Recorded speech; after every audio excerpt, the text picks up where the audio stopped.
Bonjour à tous, je suis très heureuse de vous retrouver pour faire avec vous notre tour d'horizon hebdomadaire des actualités de la métropole.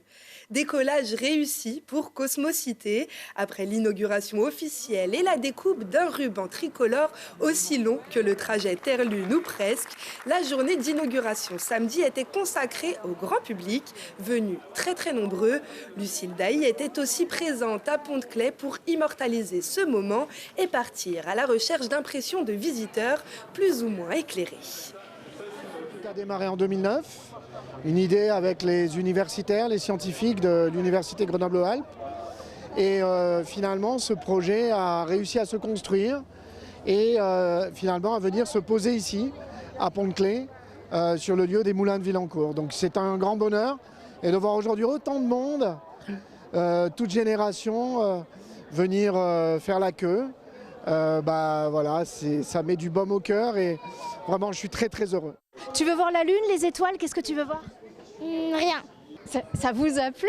Énormément. C'était super. On a eu la climatologue, la biodiversité, c'était très intéressant. Puis on est retourné dans la salle du rez-de-chaussée pour revoir tout ce qu'elle nous avait dit. Ah, c'était très bien. Et le planétarium, c'est vraiment magnifique et impressionnant. Quoi. Mais on reviendra, ça c'est sûr. Alors on vous y retrouve, mesdames. Voilà, tout à fait. Merci beaucoup. Moi, j'ai vraiment tout adoré. Tu reviendras? Oui. À bientôt. Au revoir. Et pour la fête de la science, l'entrée est à nouveau gratuite ce samedi 7 et ce dimanche 8 octobre. Télé Grenoble vous embarque aussi dans les coulisses du Centre des sciences de la Terre, de l'univers et de l'environnement dans une émission spéciale ce samedi à 21h ou en replay sur télégrenoble.net. Et toujours la tête dans les étoiles, le mois de la nuit vous propose une observation du ciel étoilé à Saint-Laurent-Royan ce dimanche ou encore une soirée théâtrale autour des étoiles à Le Gars, vendredi 13 octobre. Dernier volet vendredi 29 septembre avec la vente de Grenoble Habitat, bailleur social dont l'actionnaire majoritaire est la ville de Grenoble et qui souhaite le vendre à la Caisse des dépôts et consignations pour 37 millions d'euros. La métropole, actionnaire minoritaire, était appelée à se prononcer sur cette vente. Après de longs débats, les élus métropolitains sont prononcés nettement contre ce projet par 72 voix contre 26.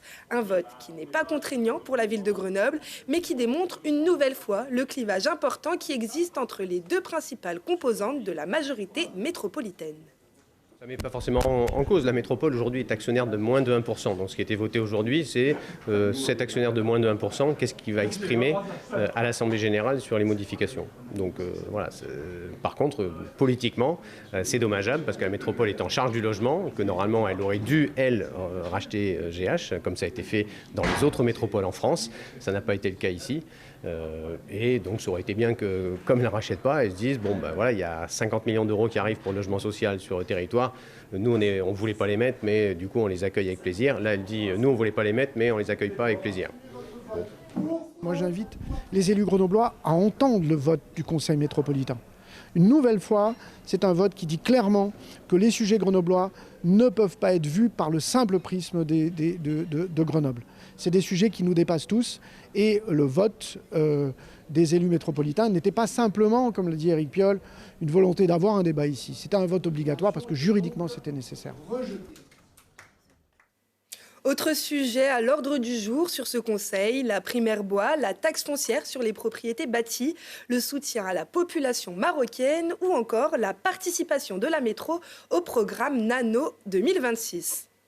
Et autre sujet clivant entre la métropole de Grenoble et la ville-centre, mais le tribunal administratif de Grenoble vient de donner raison sur un point à la métro. Le 7 juillet dernier, le conseil métropolitain avait adopté une délibération pour changer les élus représentants de Gaz Électricité de Grenoble, jusqu'alors élus grenoblois.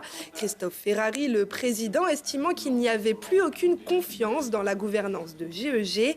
La ville de Grenoble avait demandé la suspension de cette délibération, requête que le juge administratif vient de rejeter, considérant que la condition d'urgence à suspendre n'était pas remplie. C'est la fin de cette émission. Merci à tous de nous avoir suivis. Rendez-vous chaque samedi à 8h50 et 20h40. Excellente semaine à tous.